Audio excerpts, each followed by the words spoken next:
My younger sister, Joey Crawford, and I have taken the exam 20 times in a row. Yet our answer sheets show the exact same answers every time. No matter how fast I complete the exam, Joey manages to turn in her paper 1 second before me. My homeroom teacher, Mr. Harris, has spoken with me 3 times about this. I've already received my first official warning for cheating. Whenever my classmates see me now, they say, "Hey, cheater, you got busted this time, huh?" The thing is, I've never even touched Joey's paper. How can our answers be exactly the same? During the college entrance exam, I suddenly awakened to the ability to see live comments hovering in midair. The female lead is the chosen one. It must feel amazing to have awakened a mind-reading ability.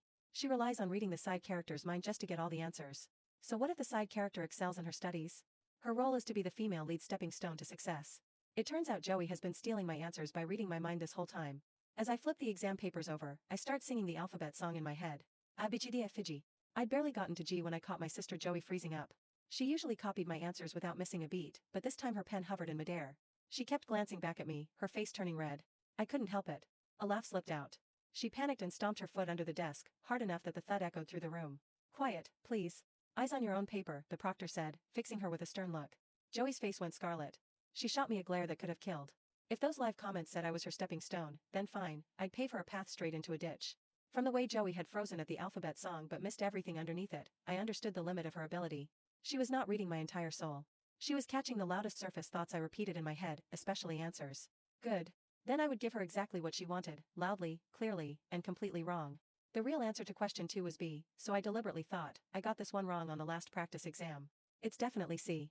I can't make the same mistake again. Question 5 worked out to D, so I put on a whole internal performance. Wait, I think I messed up the calculation. Actually, A follows a cleaner logic. Yeah, A, definitely A. I didn't let up on the free response sections either. I took every correct step in key formula and swapped them for the wrong approach, then ran through each one over and over in my head to make sure every thought was loud and convincing enough for her to pick up. From the corner of my eye, I could see Joey's back. She glanced my way every few seconds, then dropped her head and scribbled furiously, never once touching her scratch paper. The proctor passed by her desk and glanced at her nearly full answer sheet. A look of approval crossed his face.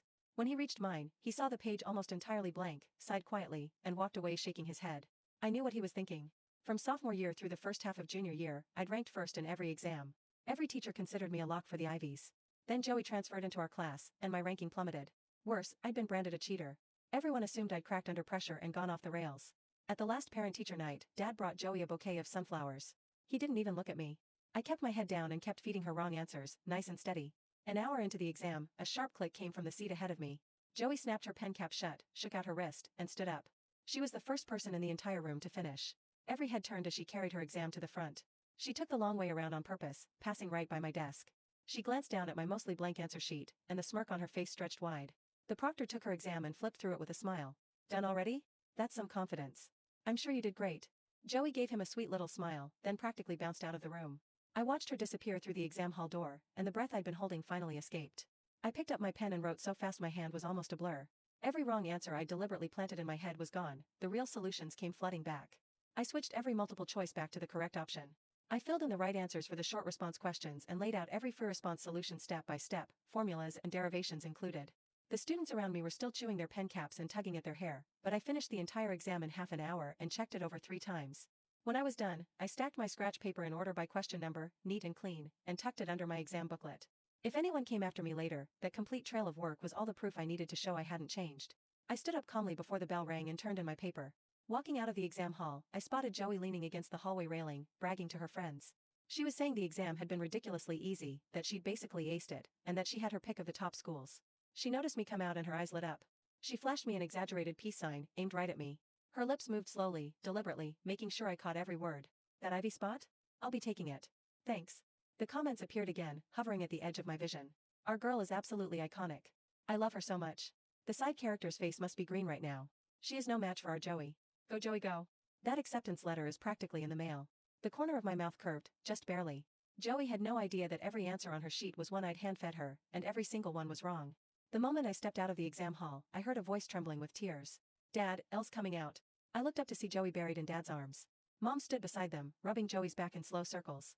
A cluster of parents and students from our school had gathered around, craning their necks to watch, their faces bright with curiosity. When she saw me walking over, Joey lifted her tear-streaked face and cranked her voice up several notches. "I know you're still upset about getting caught copying my answers on all those practice exams, but did you really have to knock over the protein shake Mom made me this morning?" I sat through a 2-hour exam on an empty stomach. My hands were shaking so bad on the last problem I almost passed out right there. You can be jealous of my grades all you want, but you don't get to mess with my future. The crowd erupted the second she finished. I caught a few girls from school pulling out their phones to film me, muttering just loud enough for me to hear, "That's her, the one who got written up for copying Joey's answers. What a piece of work. She's seriously twisted." More comments floated past. The side character is actually evil. She knocked over the female lead's breakfast on purpose. Someone like that wants to go to college? She should just go work in a factory. Poor Joey. Taking an exam on an empty stomach and still killing it. She is honestly a queen. Dad's expression went dark. He got right in my face. How did I raise something like you? You can't hack it yourself, so you drag your sister down? Mom chimed right in, frowning. Exactly. If Joey's score suffers because of this, you can forget about college. You'll drop out and get a job to pay for her to retake it next year. I stood there and looked at the three of them together, a perfect little family unit. I was the one who didn't belong. That protein shake this morning had been knocked over by Joey herself, on purpose, and she'd pinned it on me before I could blink. I'd been rushing to get to the exam and never had a chance to record proof. If I tried to defend myself now, who would believe me? I opened my mouth to speak, but Dad waved me off impatiently, as if he were shooing away something unpleasant. Get out of here, you're an eyesore. I'm taking Joey to her favorite restaurant. She needs the energy for this afternoon's exam. Joey stayed nestled against his chest, half her face hidden behind his arm. She blinked at me with a quick, sly flutter, the corner of her mouth curling into a smirk.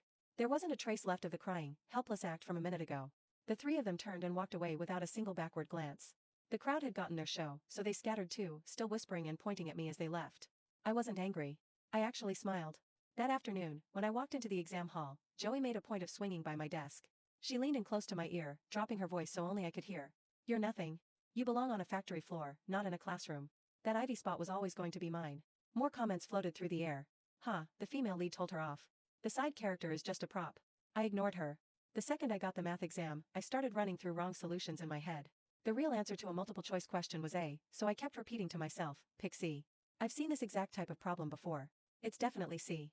When a fill-in-the-blank came out to 5, I groaned to myself, wait, that can't be right.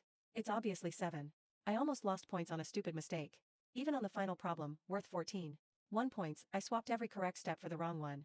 I went through the formulas and derivations 3 full times in my head, making sure she picked it all up clearly. Out of the corner of my eye, I watched her pen fly across the page without a single pause. She never touched her scratch paper. She wrote faster and smoother than anyone in the room. Every exam after that followed the same pattern. I waited for her to turn in her paper early, then raced to fill in all the correct answers. And after every single one, she found some new way to run to Mom and Dad with a complaint. One time she said I'd been glaring at her during the exam and it threw off her concentration. Another time she said I'd been coughing on purpose outside the exam hall to rattle her. Mom and Dad chewed me out every time. I stood there and took it without a word of protest. They had no idea that every answer on every sheet Joey had filled out so confidently was wrong. Because I'd made sure of it. The laughter in the living room died the moment I pushed open the front door, my exam bag in hand. Mom came out of the kitchen in her apron. When she saw it was me, her face went cold. What are you standing there for?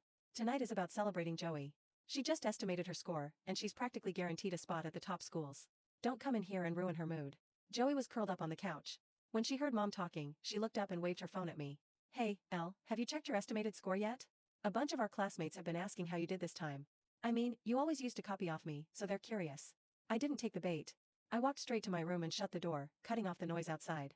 I opened my phone and scrolled through my feed. The very first post was one Joey had put up 10 minutes ago. Estimated my score. Looking good. Hard work pays off. The comments underneath had already stacked up by the dozens. All our classmates falling over themselves to praise her. That's insane. You're literally a genius. Top schools for sure, unlike a certain cheater who probably can't even get into community college now that she's got nobody to copy off of.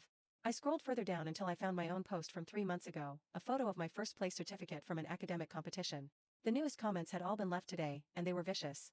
The cheater has the nerve to show off an award? I bet she stole that from Joey too. No one to copy off this time, huh? Wonder how that went for her. I let my thumb hover for a second, then closed the app and tossed my phone aside. A minute later, I heard Joey on a call in the living room. She had it on speaker, and it was our homeroom teacher's voice. Joey, I heard about your estimated score. That's incredible. Once the official results come out, I'm putting you up for the school's top scholarship, and I'll personally write you a recommendation letter for the Ivies. You're the pride of the school. Joey cooed her thanks in that sweet little voice of hers. After she hung up, she made sure to raise her volume so it carried all the way to my room. Mom, Dad, Mr. Harris said he's writing me a recommendation for the Ivies. Dad's laughter was loud enough to rattle the walls. I sat at my desk, opened my laptop, and pulled up the answer key that had just been posted online. I went through every question, one by one. Every multiple choice was correct. For the free response sections, I graded myself using the strictest possible rubric. The final total came out well above last year's cutoff for the top schools. Then I reached to the back of my desk and pulled out a locked file box that had been sitting there for 6 months. Inside, arranged neatly by date, were all 20 sets of exam records from the past year, my returned answer sheets, the scratch paper I'd saved from each exam, and the comparison packets Mr. Harris had emailed me every time he accused me of copying Joey. I photographed every page. Each time, my answers matched Joey's to AT, but my scratch paper was filled with complete work, every step of every calculation laid out in full. I sorted the evidence by date and stored it in a double-encrypted folder. The moment the official scores came out, this would be all the proof I needed to bury her. I'd been sitting there all afternoon, and my throat was dry. I ran downstairs to grab an iced coffee, and when I got back, every study guide I'd left on my desk and every competition certificate I'd pinned to my wall had been ripped to shreds. I was shaking. "Oh, hey, Elle. You're back?" I looked up. Joey was leaning against my doorframe, chewing gum. She held up her palms with a shrug and smiled, all innocence. "I came in looking for something and saw all this junk taking up space. You're not getting into any good schools anyway, so what's the point of keeping a bunch of old awards and notes? I cleaned it up for you." "You're welcome." More comments floated past. "Good. Those garbage awards should have been Joey's in the first place. Why is the side character hoarding old exams? Doesn't matter what she's hiding. She is not getting in. Period." The day results were released, I was still picking up the torn pieces of my certificates. Dad yelled at me to hurry up and come check my score. When I walked out, the laptop was already open to the exam board's score portal. Joey was sprawled on the couch. She saw me come out and raised an eyebrow, deliberately turning up the volume. "Oh, hey, Elle. When my score shows up, don't you think you owe me an apology? You know, for copying off me all those times?" Dad frowned at me. "What are you just standing there for? Take a page out of your sister's book. Even if all you can manage is community college, at least it's something. It's better than sitting around the house doing nothing." Joey walked over to the laptop with a grin, typed in her exam number, and right before she hit the search button, she threw me one last taunting look over her shoulder. For 3 seconds while the page loaded, the entire living room held its breath. When the score finally appeared on screen, Joey's scream nearly brought the ceiling down. "No, that's impossible. That is absolutely impossible." Joey refreshed the page. Same number stared back. She refreshed again, harder this time, like the browser itself owed her an apology. The score sat there, small and merciless. Barely above the baseline. Nowhere near any school she'd bragged about for months. Dad shoved past her and grabbed the laptop himself, typing the exam number again with shaking fingers, as if his hands might produce a different result than hers. Mom hovered behind him, whispering that the system had to be wrong, that servers glitched all the time during release week. The floating comments flickered into view at the edge of my sight. "No way. The female lead just got unlucky. The side character must have done something. This is not the plot." Joey spun toward me, mascara already streaking. "She did this. She sabotaged me." "How could I sabotage answers you wrote by yourself?" I asked, calm, hands folded, not moving from the doorway. Nobody had an answer for that. Not yet. Dad, still convinced I was the family's actual failure, rounded on me next. "Check yours," he snapped. "Let's see if you even scraped a passing mark." Community college would be a mercy at this point, Mom added, arms crossed. Joey wiped her face and smiled through the tears, already certain of what my number would show. I walked to the laptop, typed my exam number without hurry, and let the page load. The room went silent in a way I'd never heard it go silent before. First in the school. First in the district. High enough above the cutoff for every elite university on my old list that the number looked almost fake. Dad's face emptied out completely. Mom stopped breathing mid-sentence. Joey went the color of old paper. "Wait. Why is the side character first? That score belongs to Joey. The plot is wrong. The system is breaking." I let the silence sit there and do the work I hadn't needed to do myself. Joey recovered first, the way she always did, reaching for the only tool she'd ever needed. She cheated. She must have copied me and switched the answers after.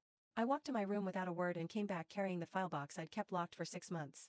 I set it on the coffee table and opened it, 20 sets of exam papers spread out in careful, dated order. "Funny," I said. "Then why do I have work for every answer, and you have none?" I flipped to one of her old sheets, final answers filled in clean with not a single mark of scratch work anywhere on the page. Then mine beside it, every formula, every derivation, every crossed-out attempt before the correct one, laid out like a trail she'd never bothered leaving. "Explain this one," I said, sliding one of her old papers toward her. "Walk me through the steps." Joey stared at her own handwriting like it belonged to a stranger. Her mouth opened. Nothing came out. Dad tried to interrupt. I didn't let him. "Well?" Silence answered for her. "Thank you for listening to Channel Sapphire Novel." Joey's composure finally broke, tears turning real and messy instead of performed. "You've always been jealous of me. Ever since I transferred, you couldn't stand that everyone loved me more."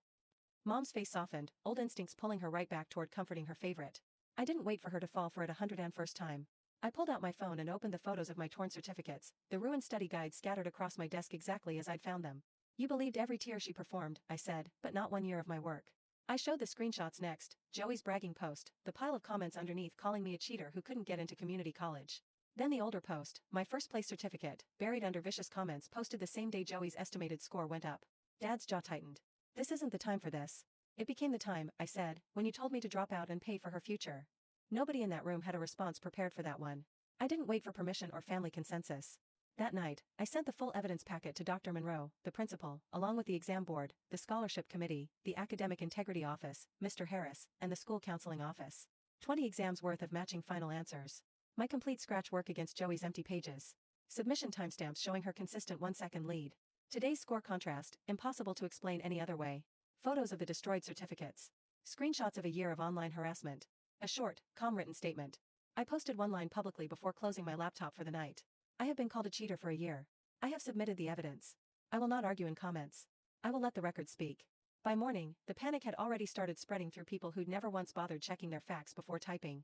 Classmates who'd mocked me for months began quietly deleting their old posts, one after another, like a slow-motion retreat nobody wanted to admit they were making.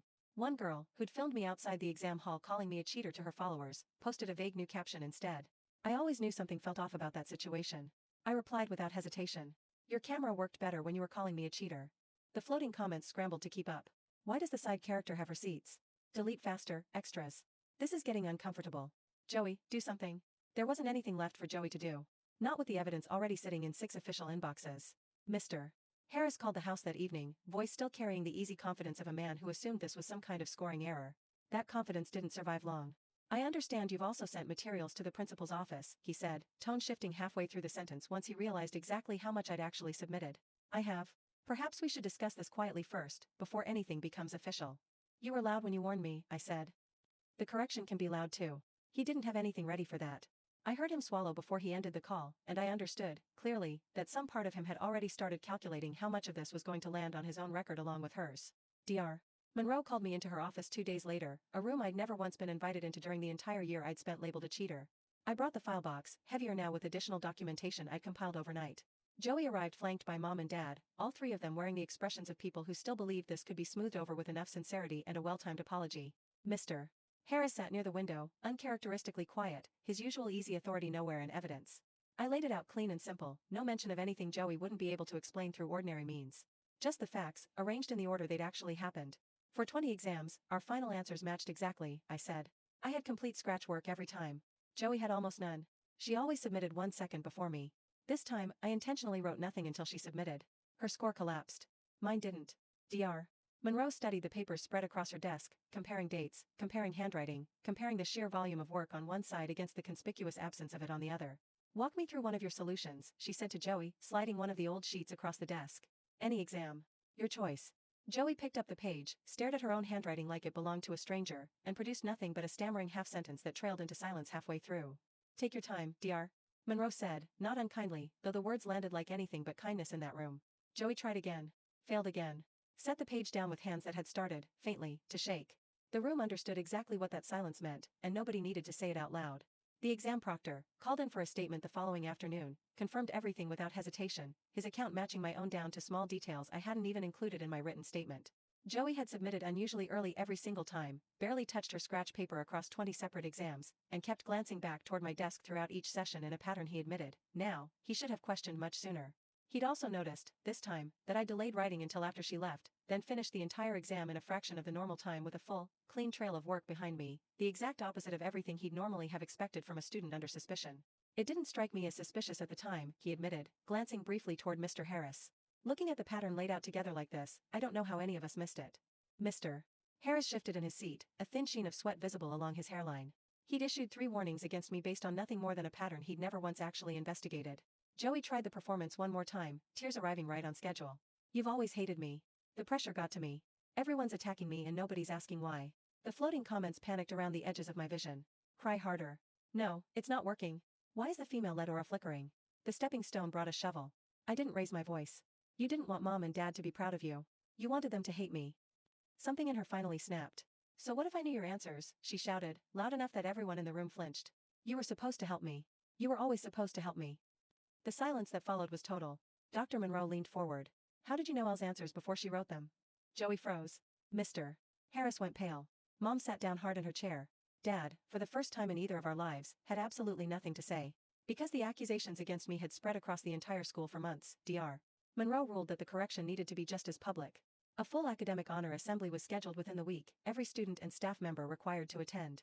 I stood on that stage with my file box while the gymnasium filled around me, phones already raised out of habit before anyone fully understood what they were about to witness. Rows of students I recognized from a year of whispered accusations filed in, along with teachers, parents, and a handful of local reporters. Dr. Monroe had apparently decided the situation warranted. Dr. Monroe's voice carried clean across the room, no microphone needed, though she used one anyway so nobody in the back rows could later claim they'd misheard. After thorough investigation, the Academic Integrity Committee has concluded the following. L. Crawford's cheating warnings were issued without sufficient evidence and are hereby cleared from her record. Joey Crawford is under formal review for academic misconduct. This school apologizes for failing to protect a student from false accusation. A murmur rolled through the gymnasium, rising and falling like a wave finding its shape. Students who'd filmed me in hallways lowered their phones like the devices had suddenly grown too heavy to hold, several of them exchanging glances that suggested they were already mentally drafting deletion lists. Dr. Monroe walked the room through the evidence, sharp and unsentimental, 20 exams worth of matching final answers, my complete scratch work against Joey's consistent blank pages, the submission timing pattern documented exam after exam, the proctor's testimony delivered live from where he stood near the gymnasium doors, and finally, Joey's own words from the formal review 2 days earlier, played back from the official meeting recording. Dr. Monroe had announced before the interview began. So what if I knew your answers? Each piece landed harder than the last, the gymnasium silence deepening with every new detail projected onto the screen behind me, until the only sound left was the occasional creak of a folding chair as someone shifted, unable to sit fully still through it. Mr. Harris was called forward next, required to address the assembly directly. He tried to frame it gently, calling it a misjudgment, an honest mistake born from an obvious pattern he'd trusted too quickly. You did not warn me, I said. You labeled me. He had no comeback. He lost his seat on the scholarship committee that same week, his recommendation authority suspended for the year, a formal review opened into how 3 warnings had been issued against a student without a single piece of actual investigation behind any of them. Joey tried one final performance in front of the entire assembly, standing, voice cracking with what almost passed for real emotion. I only wanted to succeed because everyone expected so much of me.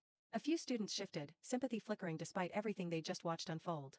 You didn't just take my answers, I said. You took my name, my work, my friends, my parents, and every room I used to feel safe in. The sympathy died in the room as fast as it had arrived. Please, Joey begged, voice breaking for real this time. Tell them it was a misunderstanding.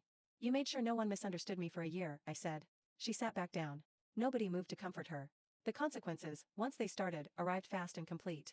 Joey's official exam score was flagged for the misconduct review. Her scholarship recommendation was formally withdrawn. Mr. Harris's Ivy recommendation for her was cancelled outright. Her top student nomination was stripped, and every prior award she claimed came under retroactive review. Online, her supporters scattered within hours, the same classmates who'd once called her a queen quietly deleting a year of praise posts. The chosen one has been unchosen. She stole answers 20 times and still failed. The side character was never a stepping stone. She was the mountain.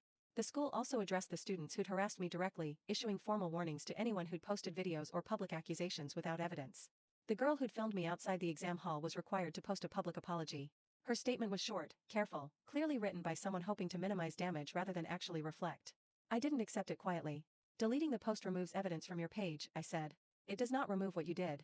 She didn't have anything to say back to that either. After the assembly, Mom moved toward me, arms already lifting for a hug that assumed too much. I stepped back before she reached me. We didn't know, Dad said, voice smaller than I'd ever heard it. You didn't need to know everything, I said. You only needed to doubt her once and believe me once. Mom's tears came fast and real this time, nothing performed about them. We're still your parents, Dad tried. Parents do not need exam results to recognize their child, I said, and watched that land exactly as hard as I meant it to. I told them, plainly, that I wasn't coming home that night. Ms. Patel, my old academic coach, the one adult who'd quietly doubted the narrative from the start, had already offered her guest room, and Dr. Monroe had helped arrange it properly through the school. Dad tried to order me back like the last year hadn't happened. You will come home tonight. You lost the right to command me, I said, when you told me to quit school for the daughter who was stealing from me. Nobody in the hallway around us said a word. I picked up my file box and walked out with Miss Patel, and for the first time in longer than I could remember, the air outside the building felt like it belonged to me. Weeks later, the corrections finished clearing through every system that mattered. My academic record showed no warnings at all. My score was posted, verified, celebrated by the same school that had spent a year calling me a cheater. Dr. Monroe personally wrote a recommendation, and Ms. Patel added her own alongside it, both letters describing a student neither of them had needed evidence to believe in. An acceptance came from the university that had once felt like Joey's exclusively promised territory, the letter arriving on an ordinary Tuesday that somehow still felt like it deserved fireworks. My name went up on the school's honor board as the highest scorer in the district that year, engraved clean and permanent where anyone walking past could see it. Students actually gathered to look at it this time, no whispers of cheater trailing behind any of it, just quiet, genuine recognition that had taken far too long to arrive. Joey saw it from across the hallway. She didn't come closer. She just stood there, looking hollowed out in a way no amount of makeup could hide anymore. She found me alone by my locker a few days later, no friends trailing behind her for the first time in over a year. I've lost everything, she said, quiet, none of the old performance left in her voice. You lost what you stole, I said. That is not the same as losing everything. She asked, hesitant, if I'd help her study properly, honestly, from scratch. No, I said, not unkindly, just final. She needed to learn that some things couldn't be borrowed from someone else's mind, not even mine. Mom and Dad tried, once, to attend my award ceremony as proud parents, dressed for the occasion like the last several months hadn't happened at all. I met them at the door before they could find seats near the stage. You can attend as guests, I said. You cannot stand with me. You cannot speak for me. You cannot tell anyone you supported me through this. Dad's face went red with humiliation. Mom cried quietly into a tissue throughout the entire ceremony. When my name was called, I thanked Miss Patel and Dr. Monroe by name. I did not thank my parents. The applause afterward belonged entirely to people who'd actually earned a place in it. At the final recognition dinner, the floating comments appeared one last time, drifting past in the quiet way they always had, except now the words read differently than they ever had before. The plot tried to make her a side character. She refused. The stepping stone became the road out. Joey read her mind and still never understood her. This ending hurts in the best way. I read them once, and realized, with something like relief, that I no longer needed them to say anything at all. I already knew exactly what I'd built.